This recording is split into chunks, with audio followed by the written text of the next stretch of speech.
Hello everyone and welcome to this session on pandemic-proof professional development. My name is Sarah Turner and I'm the Head of Professional Development Programmes at Cambridge International.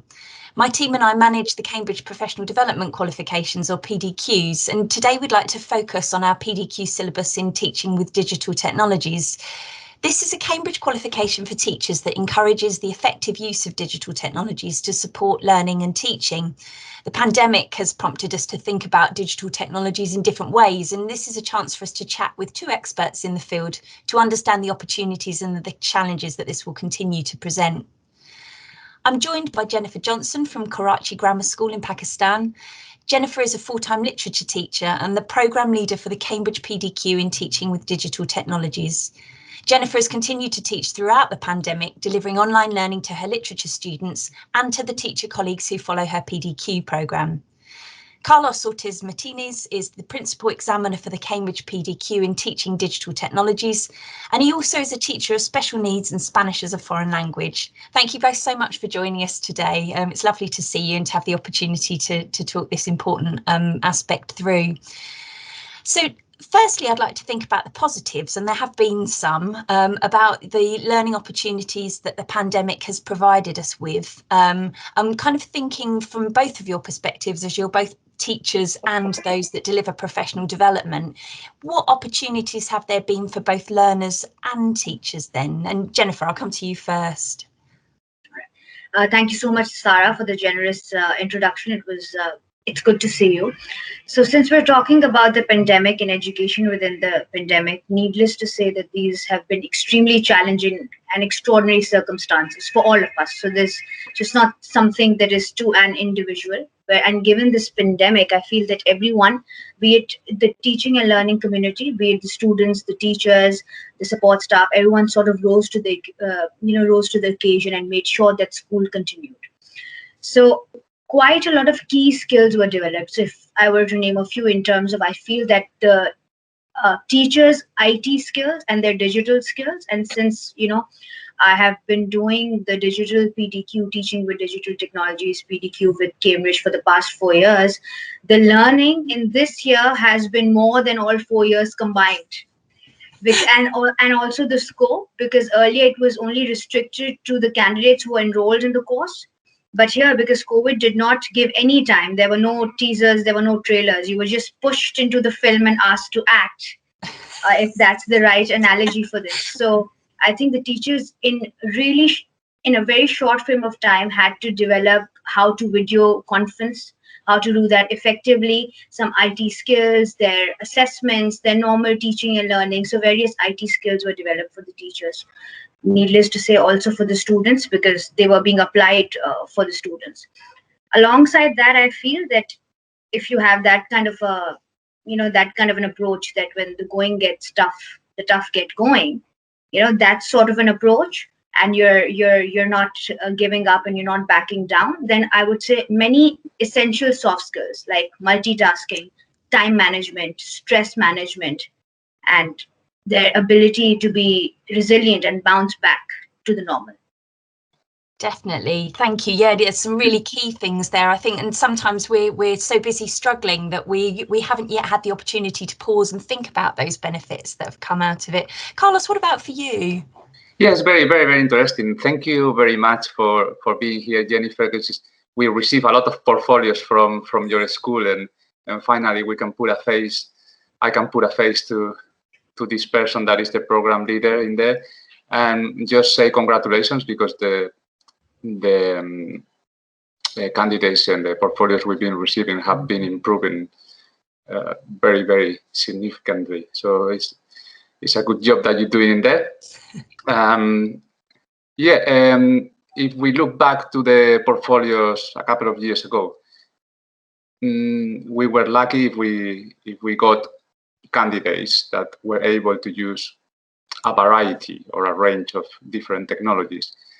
And now, as you were saying, we've been pushed into this new pandemic situation, let's call it like that, where we've been given a lot of tools. We've been given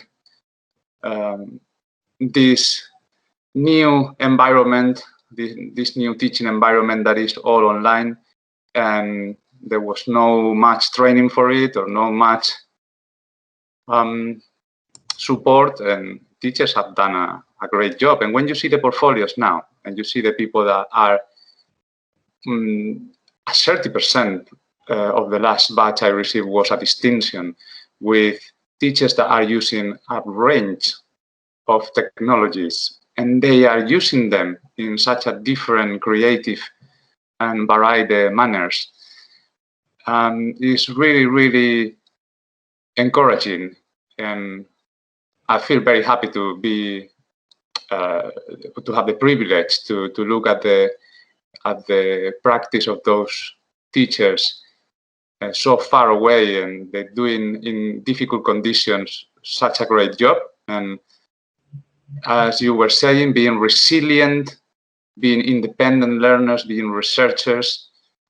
And I think the PDQs are supporting also this from our side, designing the courses and the syllabuses, but also from the program leaders like you, Jennifer, guiding these students and with these candidates and translating for them the syllabus and guiding them in how to pass these qualifications. And they, more than passing, getting many distinctions. We've seen independent, reflective practitioners coming from your center. That's brilliant. Thank you, Carlos. Well done, Jennifer. That's really great to hear that your candidates are doing so well.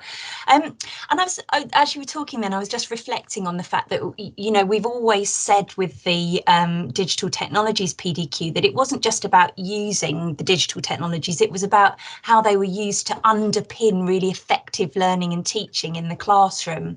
And so I was wondering about the types of online learning opportunities that teachers have been able to present, or indeed, Jennifer, you've been able to present when you were delivering your programme. And I was thinking about, you know, what do you think about how we make online learning both inclusive and learner-centered? And have you needed to change your teaching in order to be able to do both of those things? Carlos, can I come to you first with that one? Yeah.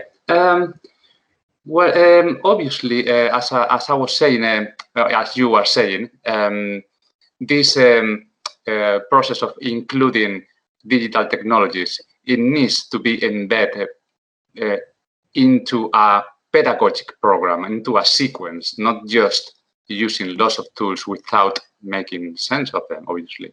So I think what we've seen from these teachers doing these qualifications is a real effort on planning why we're using a technology and not the other one, and thinking about how this is going to impact the students' learning, considering different levels, different abilities, different learning styles. And yeah, so the candidates are really moving forward the way they're using technologies, not using them randomly, but thinking about the roles that the teacher and the student have to develop. And we also seen how they are criticizing themselves and thinking, okay, is this inclusive? Why I have some students that they are not participating in this activity? How can I do it better in a way that everybody participates next time? So yeah, they using methods that are inclusive. They're thinking forward. They're thinking about different possibilities that can happen in a classroom, and they're dealing with issues, and they developing their practice for a future that is more inclusive and that allows more differentiation and more creativity. This is one of the words that has been appearing a lot in the portfolios, which is creativity. Teachers designing activities that allow the student to do different creative things. And just before I turn to Jennifer, Carlos, when you and I had spoken previously, you'd made a really nice distinction between inclusion and differentiation, and just how and I just wondered whether you could just clarify that, because I think it's a really interesting distinction. Yeah, obviously, one of the things here with our qualifications is that we're stepping into a field that is fairly new, and there's no many theories behind, or we tend to go to traditional theories, which they work in this field as well. But yeah, one of those concepts that we keep using is inclusiveness and differentiation. But still, I can see many candidates and that they don't know how to differentiate very well what is inclusiveness and what is differentiation. Okay, this is my opinion, but I would say they're very linked together, they're very related, but they're not the same. Inclusiveness means, to me, that you are designing a lesson or an activity thinking that is going to be appropriate for all your students. And with this, I mean that, for example, the activity is going to allow everybody to participate. If it's a discussion, and you're going to provide with some rules about how to participate so everybody has a go. When we are designing an activity where there are groups and different roles, and we're thinking about the students taking different roles, because we're thinking that they can participate better if we give them this role to this particular student. But then differentiation, to me, is something that is more related to different levels. Like, I would say, for example, if we are preparing an activity, learning equations, let's say maths, and we can provide the students with activity level 1, activity level 2, level 3, and some students would attend only level 1, or sometimes we call it green, the green worksheet. Some students that they are, they have a better level of maths, they would skip the green level, the level 1, they would go directly to the medium level. And some of the brilliant students that they're really confident with the maths, they would directly go to the higher levels. So in the same activity, you are giving, let's say, homework with 3 different choices. And that, to me, is differentiation. Then, when we come back to the classroom and we discuss about these equations or how to apply them, then we want to be inclusive again. We differentiate it, but then we come back together and we work as a big team. That's the way I see inclusiveness and differentiation. Oh, thank you, Carlos. And I was interested in that perspective, because I think sometimes, and it'd be really great to hear from Jennifer now, in the panic, I would imagine, to start delivering that learning online, I wonder how much teachers have been able to still consider those really important aspects of, of making the learning accessible. Jennifer, how has it been for you?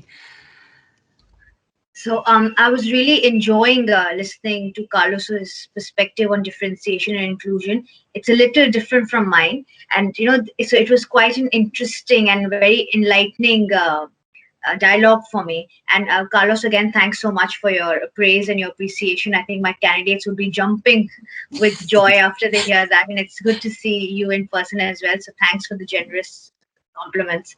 So you see that I feel that when such a major change has happened in everyone's life, which has affected, the sheer mobility of your being, movement in itself has become a question. So as just connecting it to one of the challenges that you had asked for in the earlier part is that, we crave the human touch. We are social beings. That's how we've been created. So when that is taken away, we see that I think the initial step for teachers, I was not expecting any monumental, great teaching and learning moments to happen initially for I think the initial first 3 months for me was just for everyone to get the hang of it and to be able to just perhaps deliver instruction uh, in a not so good, not so bad manner.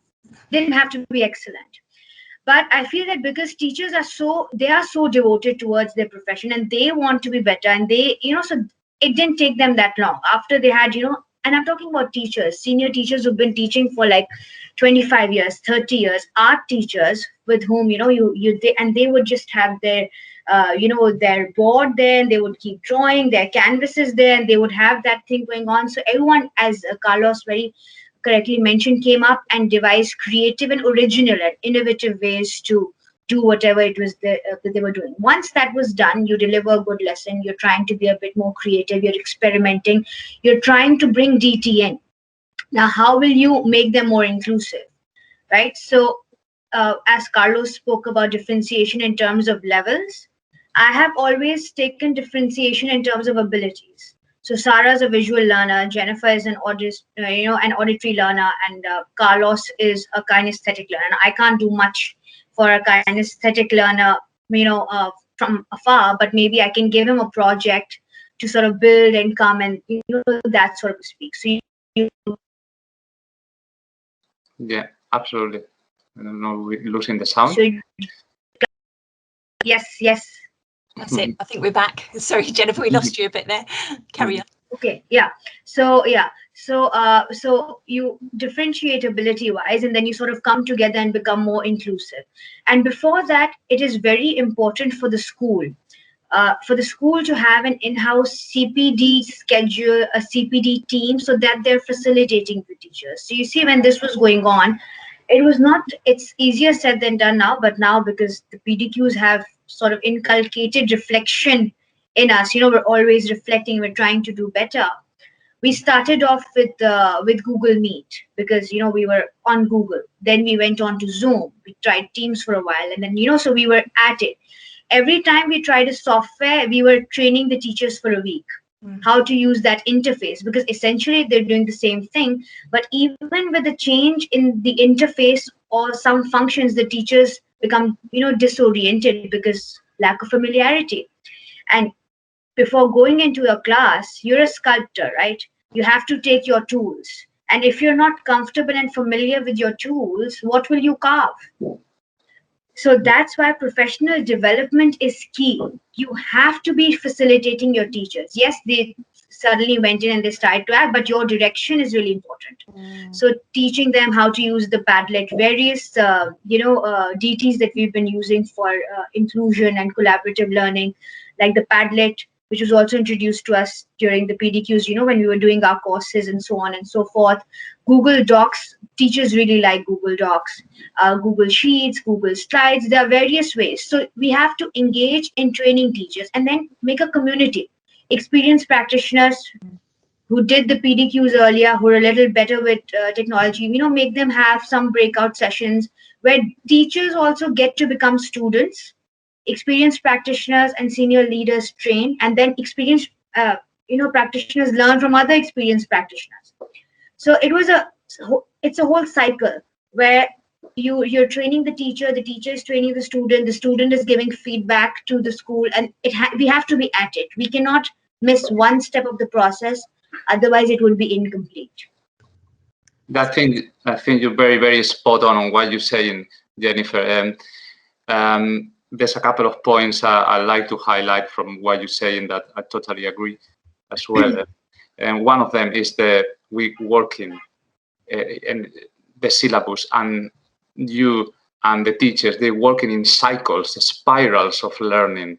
And that's very interesting to see how it's going on. I like what you're saying about how a teacher gets into an online environment and has to prepare a classroom, and that's new tools he needs to learn. Also, the students need to get familiar with those tools, as you were saying. That's a first step, isn't it? We get into there. Sometimes we allow 1 day or 2 days for the students. They don't have to do any learning activities, but just get familiar with the different tools and start getting some feedback from them. And then we are starting to develop a new role, isn't it? That's where I think I find it very, very, very interesting. Is the teachers and the students learning, okay, we're going to use these tools, and now what is my role here? How do I participate? How much do I participate? When? Now we raise our hand digitally. We don't raise it physically, isn't it? We have this online etiquette as well. What kind of comments? How do we take turns in a conversation? How do we participate in a discussion? For many students that were shy, in this report from the shock of the impact of the COVID in education from Cambridge, in this document they were analyzing this situation and how the new roles. Nobody has taught us how to do it, and this has benefited many students. Here we come back to opportunities. How many students that before were shy and they were a bit more passive, now they found in these new ways of interacting and collaborating with people more accessible for them, less difficult, and they're not under the shade of someone else that is doing the job for them. But at the same time, we also have students that they cannot find their role very well online, and they were very active in the school, and they were the people that would participate the first ones, and now they are a little bit insecure, or they don't know exactly how to participate. And there we are, new roles, new classroom management, new online etiquette, and we have to suddenly become teachers and students more independent researchers and more resilient to failures that are going to happen in there. So yeah, new everything. Definitely exciting times. And on that subject then of new everything, I'm kind of mindful that safeguarding is also an issue that potentially is new ground and that potentially we haven't thought through yet. Jennifer, what's your kind of thinking on the safeguarding aspect around all of this? I feel that was key because our school, we were not the first school in Karachi to go digital. I think we went digital 2 weeks after after the lockdown, because it's been exactly a year and 2 months. I'm counting it like a relationship anniversary, a year and 2 months. February, the lockdown was ordered in Pakistan, and we took 2 weeks. And I also look at the IT responsibilities as an administrator of the middle section at Karachi Grammar School. So I'm telling them, we can do this online. We can do it. This can happen. And, everyone's like, okay, let us take some time to think about it. So I got my approval after 2 weeks, and I had to present a whole plan to the school that how do I want to roll it out. It was not just simply going onto a platform. So the 2 weeks, what I'm saying right now. So instead of just, I think it's very important to take a break, because one thing that the pandemic has taught us is to take a break, to plan and prepare, because when you plan, automatically you take a back seat and you're thinking ahead with some foresight. Safeguarding is essential, because what we had realized was that this was not going to go in a month or two, because it was something that was going to linger on for at least a term. At that point in time, we wanted to have certain rules in place. So number one, just continuing and adding on to what Carlos mentioned about online etiquette, the netiquette, very important. Digital citizenship, because cyber crimes are so easy to do. And I felt that at that point in time, we were also able to teach children, because we work with adolescents, how to also use social media effectively. It's so easy to unlike your picture and to give a rude comment and go away, and then no consequence. So teaching kindness and compassion through while teaching digital citizenship, and as Carlos said, listening to the other person, knowing when to speak, taking turns. So I think that was the first step. And classroom management dynamics, or different new classroom rules were set. Also, where this has been a great opportunity for school leaders, for senior leadership teams, to come up with better policies. Yeah. To come up with good policies for the schools, for the students, so that, because when you have a policy and a consequence there, it's easier for teachers and students to follow. So for instance, many schools, what they did was that they switched the physical school to the virtual school. So you have 7 lessons a week, 6 lessons a week, you're going to, that's too major a change. We started off with only 3 or 4 lessons per day. Our actual on-site timetable has 7 lessons a day, but for our middle school, we started with 4 lessons. We had a new virtual online timetable. So because, as Carlos said, knew everything, it required a new timetable. You cannot just simply duplicate the physical system to a virtual one, and that is why many schools struggled, and there's so much fatigue, and everyone talks about why they're so tired, because they're trying to achieve perfection when that was never the goal. We were put in a position where we were required to be effective and efficient in another way. So we started with 3 to 4 lessons a day. And then after a term, when we felt the students were ready and we took a poll, we asked if students would be okay with it. Then we went on to, the whole timetable, 6 lessons. And when we went on to 6 lessons, we made the lessons a little bit shorter so that overall screen time remains the same. So, these kind of things that policymakers have to think about. Also, very important, the concept of plagiarism. In the online assignments, it's very easy. If Carlos has given me an assignment, Sarah sends me a link, I just copy paste it and I just send it across, and I haven't credited my source. Now maybe Carlos is very well read, but that happens to be one of the very few links that he hasn't read, and I end up getting an A star on my essay just by plagiarizing someone else's work, and my friend is helping me in doing so. So after the second term, we realized that we had to ensure that students were not, engaging in cyber theft, so to speak, and were crediting their sources. So we, because many teachers were enrolled in the PDQs, not just teaching with digital technologies, but over the years, over teaching and learning and educational leadership, and because plagiarism and citing is such an important part of the PDQ, no one had to be trained, so to speak. Like, I didn't have to conduct a plagiarism session for teachers. They were able to take it in their classrooms because they had been equipped earlier.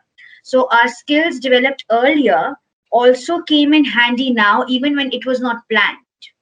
So, and then formal contracts need to be put in place. When I said policy, that the school has a cyber contract, the class teacher sends it across via email, students just put their initials and send it back, just so that there is this non-verbal formality that the school demands of the students to have. Also, what I felt was that when we're in the physical world, obviously, we also tried the hybrid model twice. And the school felt that we wanted to make everyone feel inclusive, because some students, as Carlos said, it wasn't working out for them. They did not feel motivated. And I feel that many students also experience some level of apathy, because they were perhaps directly not affected by COVID, or maybe someone around them wasn't. So they were just apathetic to the whole situation. And even though really good students, very intelligent, they just wouldn't participate because they needed that human face-to-face interaction. So again, if you're doing the hybrid model, standard SOPs sort of need to be in place. Ensure that when you're doing that, how are you sort of including the ones that are at home and including the ones that are here? I think Carlos wants to add something. I see him prompting. Yeah. When I raise my physically and not virtually. You raised it physically and not virtually. The online etiquette again. I wanted to say, because I think, well, there's many things always you can consider when you do a qualification, and yourself when you are helping the teachers to achieve these qualifications as well. And in the light of this new report from Cambridge, the shock on the impact of the pandemic of the COVID-19 in the educational systems, the strengths that are happening, obviously, there. And one of the main worries of people, surprisingly, is not falling behind in terms of learning. So parents are not that worried about the children not achieving the learning outcomes, the results. They were more worried about well-being and safeguarding. And this is something we need to somehow address, and that's part of our development of our syllabus and looking at the future, because this is not only about helping teachers on how to use digital technologies, but it's also about how to improve the quality of education and how to improve the practice in terms of protecting and caring, looking after our children, and also promoting social activities where they can interact with other people, with the peers, with adults.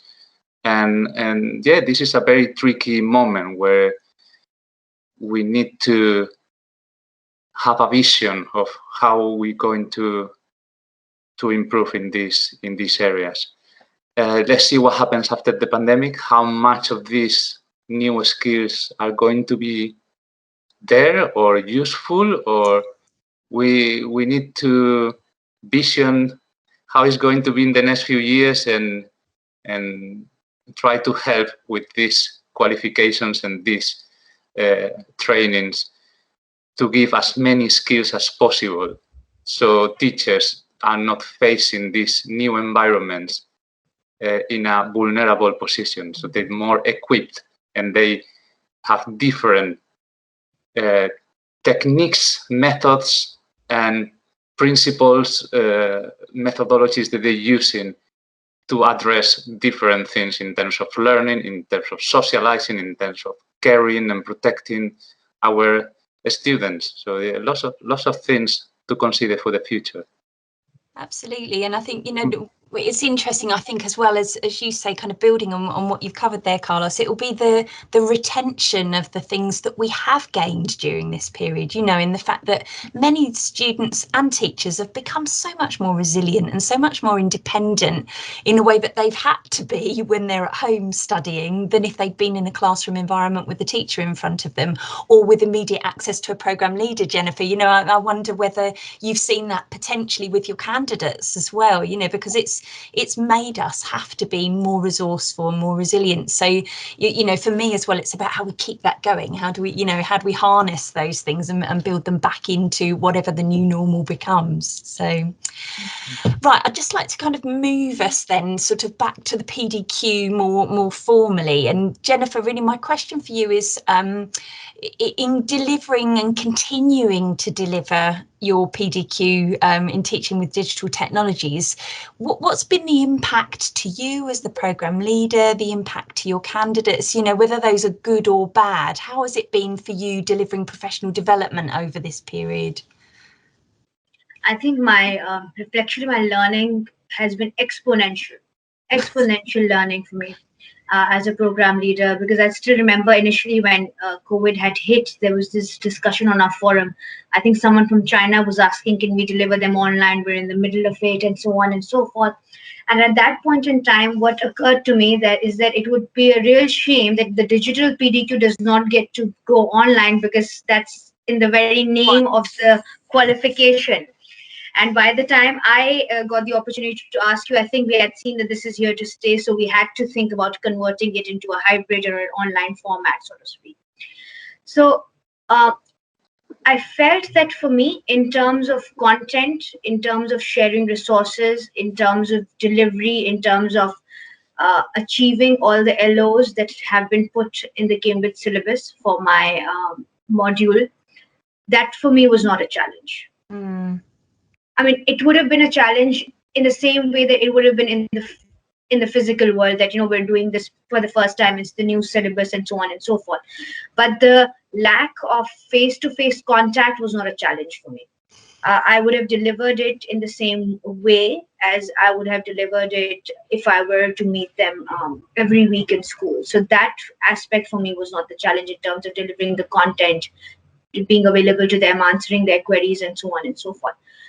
What was and what I had realized was that in online the sessions are faster. So, for instance, if you and I were to have a session, a session on, let's just suppose, Bloom's digital taxonomy, where we're talking about that theory, it would ideally be a 3.5 hour session. Virtually, it's much faster because I don't have to cut down chart papers. I don't have to go move out here and there. Even if they were on their laptops, virtually, it would just take more time to commute and so on and so forth. So I just felt that a lot of time was cut down, and it was purely sort of catered to the dialogue between the candidates and myself. So I got a lot of quality time to spend with my candidates, and because the batches are shorter, we don't have a 30 candidate batch. I have 10 candidates, for example. So I think that was great. And one of my biggest reflection was that because I'm also teaching to adolescents and adult learning, I feel that adults adapt to online and virtual learning quicker than adolescents. Maybe because adolescents sort of, maybe I think Karos would sort of agree that maybe they need more, they need more support, and they need a certain discipline, a certain routine to be built in. But because adults have so much to do, some of the soft skills are already built in, like time management. They know how to do that, so they're more keen on it. So even when I would ask my candidates, do you want to have a physical session now? No, Jennifer, we're good. Why don't we have the next session virtually as well? Because they would also understand the benefits of saving time. So I felt that we got to connect with one another, and the method and the approach needed to change. Not the content, not the activities, not the pedagogy. Yeah. The method, the instrument. Yes. Over to Carlos. Yeah, I like to add, because I think you hit in also very, very good points in here. When you're talking about time, and I was immediately thinking about calculator. When we got calculators, we finally got faster at adding and dividing and all that things, isn't it? So I think technologies should help us to spend less time in things that we don't need, or so it's part of. I'm glad to hear that is making time more effective, or the use of time more effective. But also, one of the good points I think you raised in here was about support, and how teachers, but also students, some would need more support than others, and we need to be ready for this, isn't it? And I think in this qualification, the program leader is very, very an important figure, because it translates the contents, the learning objectives, it translates the assessment criteria, and helps the candidates to understand what they have to do, and is there to give them support whenever they need it. For example, when you were saying about plagiarism, it's very, very important assessment criteria for in our qualification is presentation and communication. So when we say we need to reference using academic conventions, this is very general, but then is the program leader there that I would like to hear how you feel this when you are helping your candidates. Then is the program leader who is going to go to them and say, look, we need to use the Harvard style for referencing, and that's specifying how you're going to address this assessment criteria of presentation following the academic conventions. But what does it mean to follow the academic conventions? It means to make quotations using the Harvard style, for example, and it means other things as well. The way we refer to other people's publications, and I would like to hear from you how this kind of translations happen in your center. How do you support and help your candidates to achieve assessment criteria for example, presentation, but any other of the assessment criteria? So thank you for that, Carlos. And I think that's a very important question. So I believe guided sessions in our spiral of learning are key. There's only so much that the candidates can do. So what I realized, I'll speak about the plagiarism bit a little later, but I think I'd like to give a more recent example. Is candidates did not have time to read, so we would ideally assign them reading, and they were supposed to do their reading and then come, and then there would be theoretical underpinning discussion sort of garnished with the learning activity, because you have to model. As a leader, you have to model. So I would be researching all these DTs, taking them to the sessions, giving them some hands-on practices, then giving them and then asking them that they don't have to restrict them to my research. They can research and use any form of DT that they like, and then sort of do that with the students. So A is role modeling. You have to do that. B, now when they were not reading, so I made my sessions slightly longer and built in time for reading within the guided sessions, because like I said, these were unnatural circumstances. So somewhere you have to be always there, and the program leader's role is to be very cool-headed, solution oriented. That okay, if a problem is coming, what's the solution?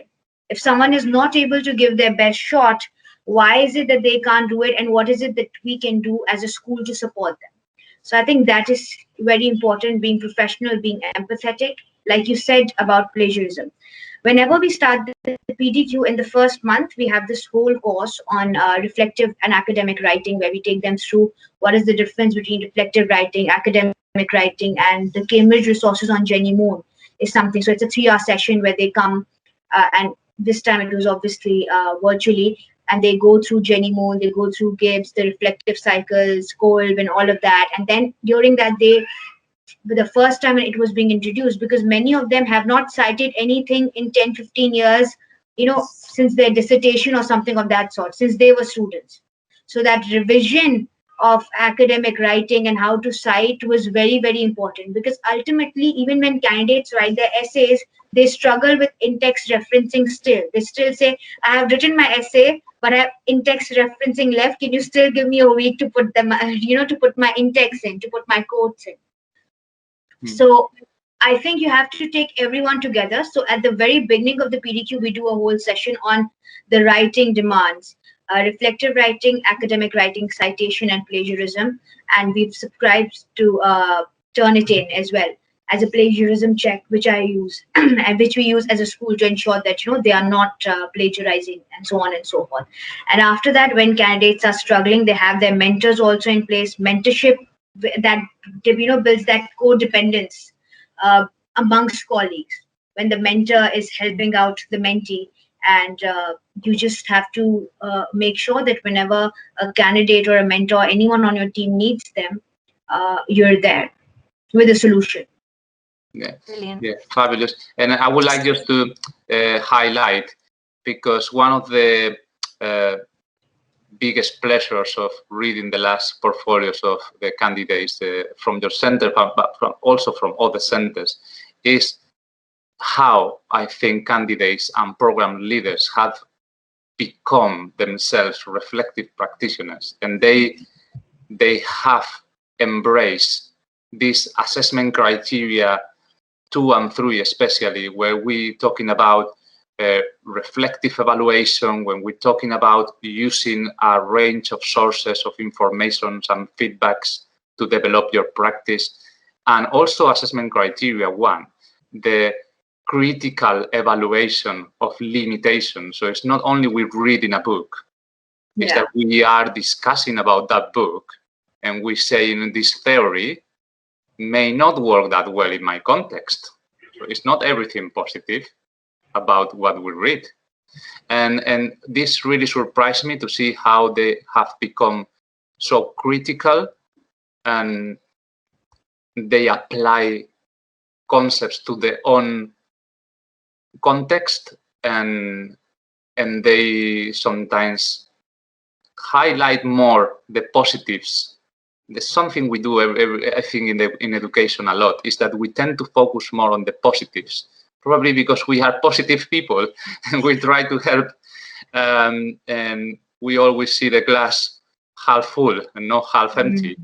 But I'm surprised as well to see how they, after insisting and prompting them for years, insisting, we've seen a development in this. We've seen how they have become more critical, analyzing the limitations and not only focusing on the positives, but in a constructive way.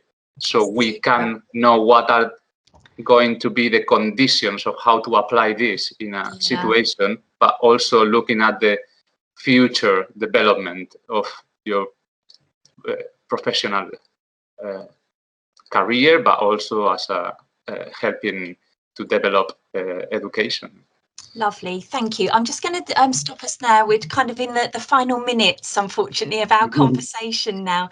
And I just wanted, just to finish, Carlos, I was just wondering about, with everything that's happened in this last year, what are you thinking? What's next for the syllabus? What have you got in mind for the ways in which the teaching with digital technology syllabus might need to flex, might need to change? Or do you think actually what's there is good? It's us that will need to flex and change with the syllabus. What are your thoughts? Well, very, very, very interesting question. Obviously, here we are stepping into muddy terrains. We don't know exactly what is going to be in the future, but there's a couple of things that we are considering, and not only me, but all the team working together and discussing about the things that the syllabus should include in the future.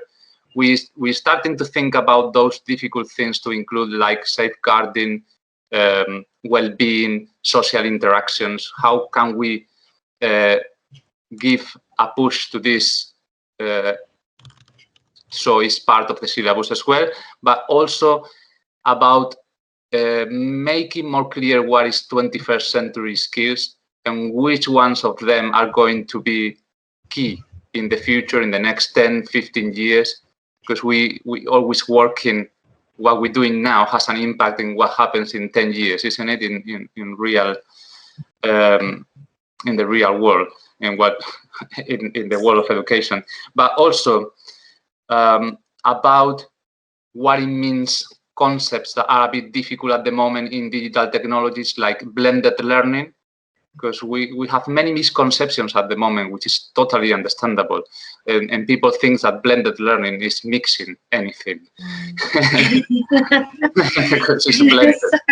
Yeah, but it's more than that. We're talking about how much of this I want to see if the candidates are able to start thinking about their practice in terms of how much of this is human-led or computer-led, how much of this educational program is online, and how much is face-to-face, how much is synchronic, how much is asynchronic.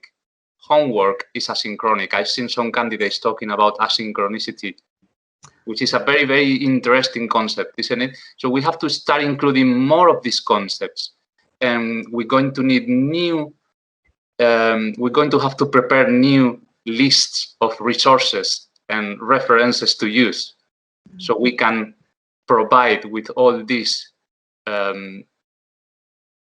index and bibliographies to the program leaders and to the candidates, so they, when they exposure themselves to the literature, they would get to other levels. We need to improve some of the documents of practice as well. We're trying to fine-tune all the syllabus and all the online portfolio itself as well, so it helps people in the way they answer the questions and more key questions that are more focused as well. So there's a couple of things that are being modified. Yeah.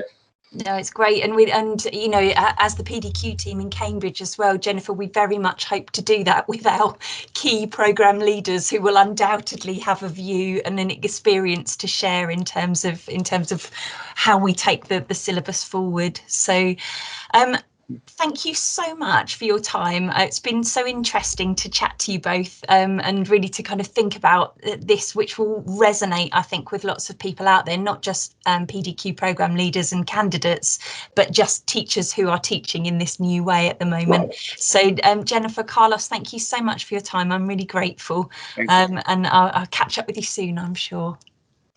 Thank you so much for having us. Thank you. Thanks for your time. Bye-bye. Thank you. Bye-bye. Take care.